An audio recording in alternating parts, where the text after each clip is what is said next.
అమర్ మండుతున్న గ్యాస్ సిలిండర్ని బయటికి తీసుకొచ్చి గార్డెన్లో పెడతాడు. అందరూ దూరంగా నిలబడతారు.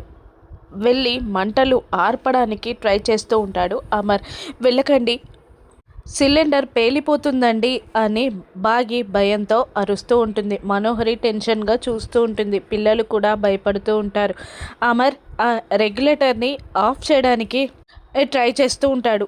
రాథోడ్ కూడా టెన్షన్ పడుతూ ఉంటాడు. కానీ అమర్ ఒక్క అడుగు ముందుకు వేస్తూ వెనక్కి వేస్తూ సిలిండర్ ఎక్కడ పేలిపోతుందో అని టెన్షన్ పడుతూ సిలిండర్ దగ్గరికి వెళ్తూ ఉంటాడు. అప్పుడే కార్ అమర్ ఇంటికి వచ్చి ఆగుతుంది. అందులో నుండి ఒక సూట్ వేసుకున్న ఆఫీసర్ లాంటి కట్అవుట్ ఉన్న వ్యక్తి కిందికి దిగుతాడు. కిందికి దిగగానే అక్కడ మండుతున్న సిలిండర్ని చూసి పరుగున అక్కడ వాటర్ బకెట్ దగ్గరికి వెళ్ళి తను వేసుకున్న సూట్ని విప్పేసి ఆ బకెట్లో ముంచేసి ఆ కోటుని తడిపేసి సిలిండర్ దగ్గరికి పరిగెత్తుకుంటూ వస్తాడు.